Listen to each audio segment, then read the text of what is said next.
फिर क्या हुआ लक्ष्मण भैया? और कौन था जिसके दुर्भाग्य की काली छाया ने मेरे प्रभु श्री राम को घेर लिया?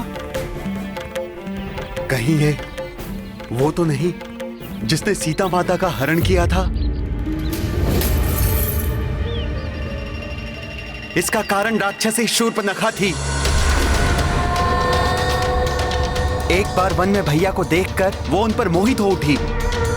उसने भैया के समक्ष विवाह का प्रस्ताव रखा। भैया ने मना किया तो मेरे पास आई।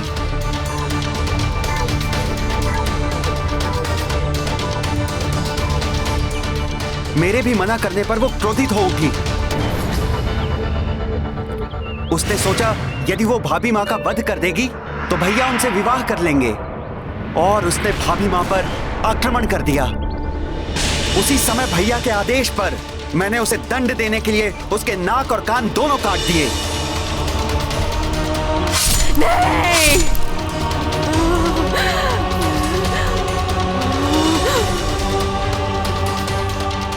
ये सब यहीं समाप्त नहीं हुआ। प्रतिशोध की अग्नि में जलती हुई शूर्पणखा महाराक्षसों खरदूषण और उनकी 14 सहस्त्र सेना के साथ आ गई। शूर्पणखा के अपमान का प्रतिशोध तुम्हारे वध से पूरा होगा वनवासियों।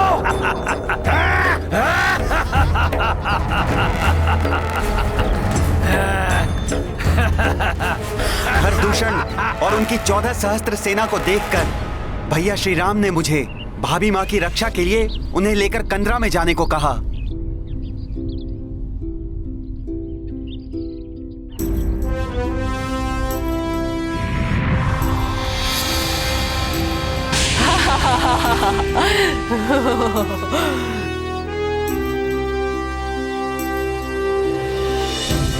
और तब बड़े भैया ने अकेले ही खरदूषण और उनकी सेना का सामना किया।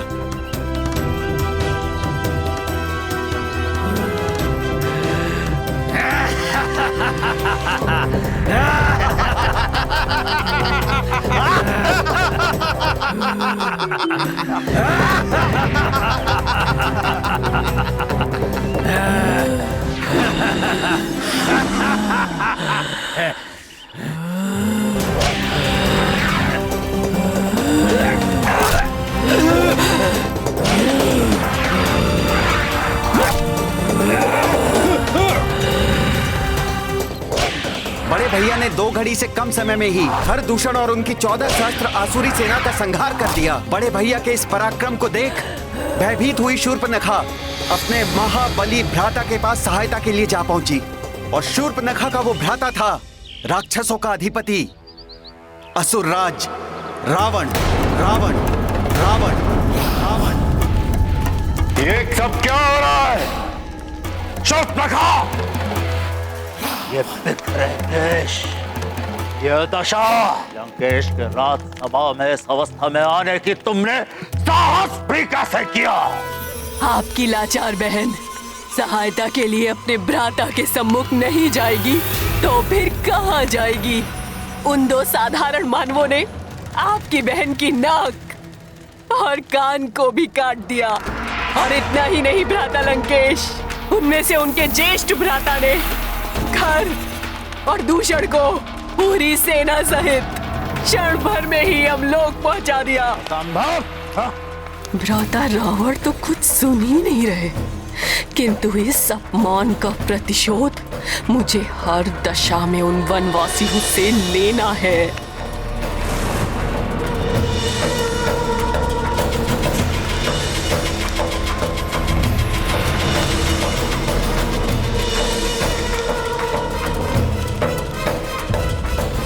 सुंदर, अति सुंदर।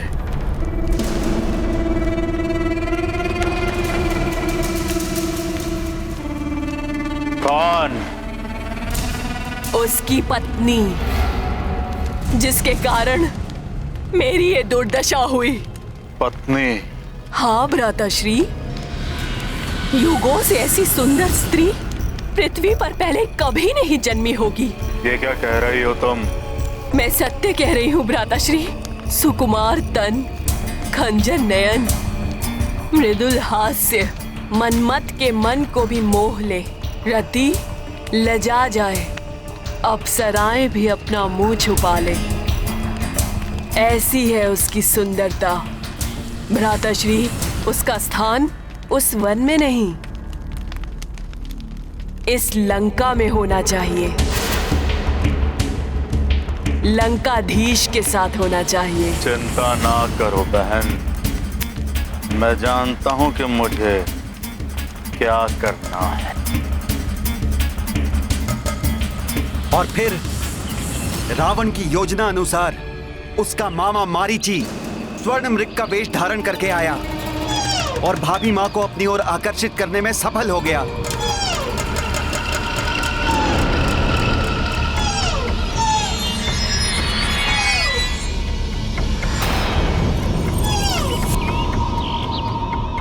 इतना सुंदर स्वर्ण मृग। उस स्वर्ण मृग ने भाभी मां को ऐसा लुभाया कि वो बड़े भैया से उसे लाने के लिए हट कर बैठी। तब भैया भाभी मां को मेरी सुरक्षा में छोड़कर मृग के पीछे घोर वन में चले गए। किंतु कुछ समय पश्चात मुझे पुकारने की ध्वनि सुनाई दी, जो भैया के स्वर जैसी ही थी। भाभी मां ने मुझे चिंतित होकर उनकी सहायता के लिए जाने को कहा, लेकिन भाभी मां को मैं असुरक्षित वन में नहीं छोड़ सकता था। इसीलिए मैंने कुटिया की चारों ओर एक दिव्य रेखा खींच दी, जिससे कि कोई भी आसुरी शक्ति उस कुटिया में प्रवेश ना कर सके।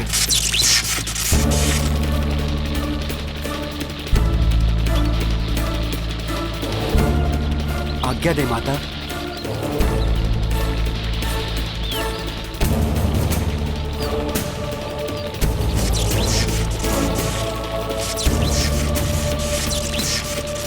और मैंने भाभी मां को रेखा लांघने से भी मना कर दिया।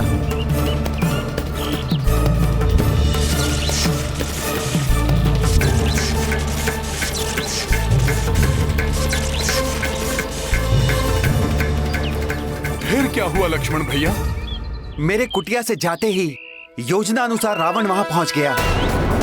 उसने कुटिया में प्रवेश करना चाहा तो मेरी खींची हुई दिव्य रेखा ने उसे रोक दिया।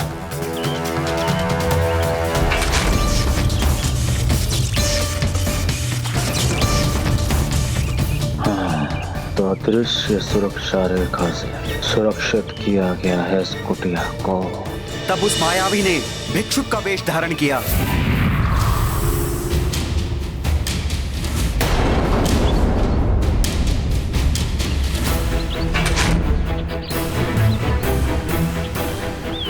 और भिक्षा मांगने का ढोंग करने लगा।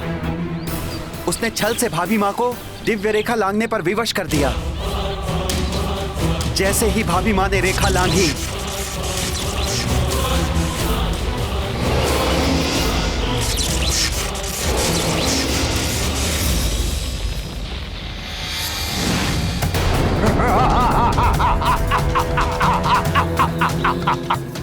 कौन हो तुम?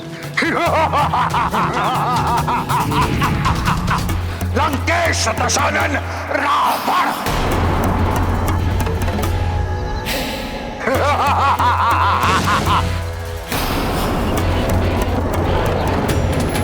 स्वामी, मेरी रक्षा कीजिए नाथ।